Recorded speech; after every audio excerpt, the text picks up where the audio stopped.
This video will be about writing inequalities and graphing inequalities. So when we're working with inequalities, we need to know the symbols we're going to use. We're going to have less than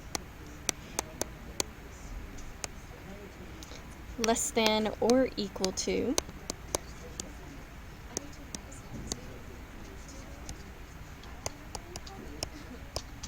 greater than. The symbols all kind of look like arrows, some with a line underneath, some without. Greater than, the pointy part of the arrow is to the right. Less than, the pointy part of the arrow is to the left. Greater than or equal to. And again, just get the line underneath. So the whole point of an inequality is to talk about a group of numbers. If I asked you to list every number bigger than 5, you would be listing numbers for a very long time.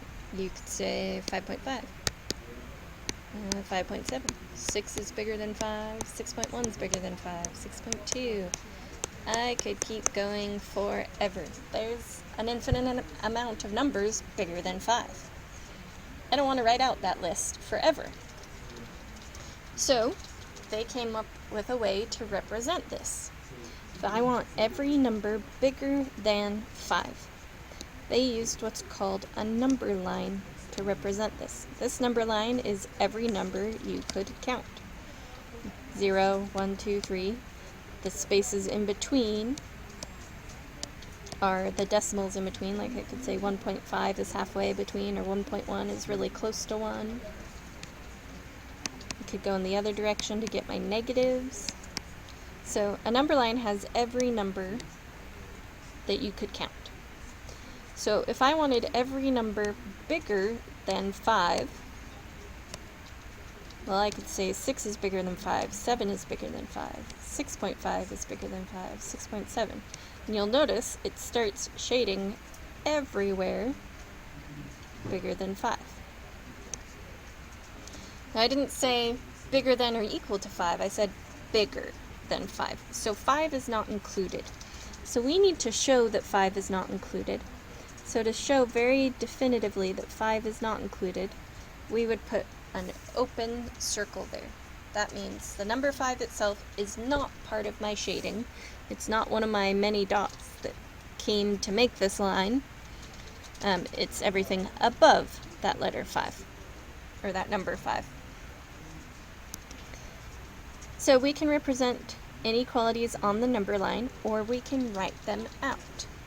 I could also say every number. So when we say the word every number, we're not listing a specific number, but we need some way to represent that, and that's where variables came in. We're going to say x, because x represents some number we don't know yet. Bigger than, well, we know. Greater than was the symbol that looked like an arrow with the pointy part on the right. 5. There's our number that we wanted every number to be bigger than. So inequalities, I could start with this and make you draw a graph, or I could start with a graph and make you write out an inequality. We can do it any way we want. So let's start with an algebraic expression first. That's what something like this is called, is an algebraic expression. And let's say we want to draw the graph. So if we're going to draw the graph, first we need to write in our number line. Usually we mark at least the 0 on the number line, and then the number we're looking for, you could write it out even further. Oops, I don't know why I put 0 a second time. Let me try that again.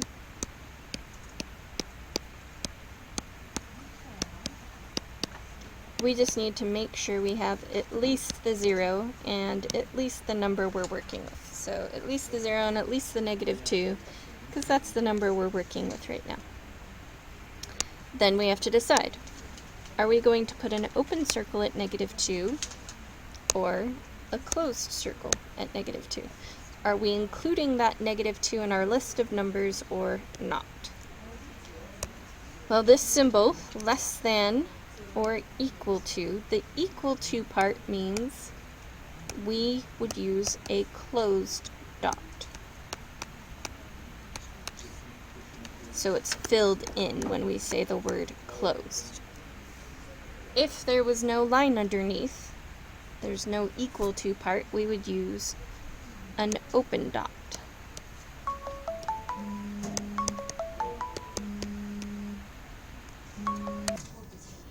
So looking at our symbol, we do have a line underneath. We do a closed dot at the number -2.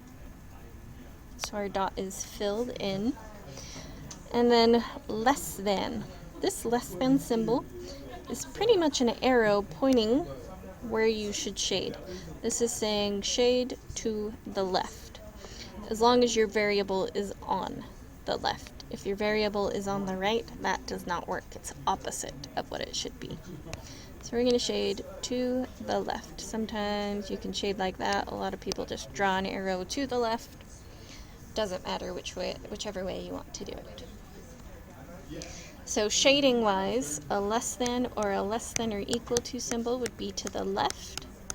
A greater than or equal to symbol would be to the right. We could also do this backwards. We could be given a number line that's already shaded, and we have to write an inequality.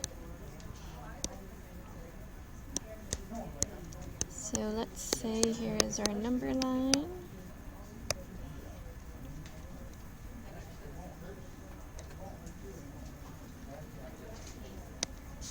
And it's shaded like that.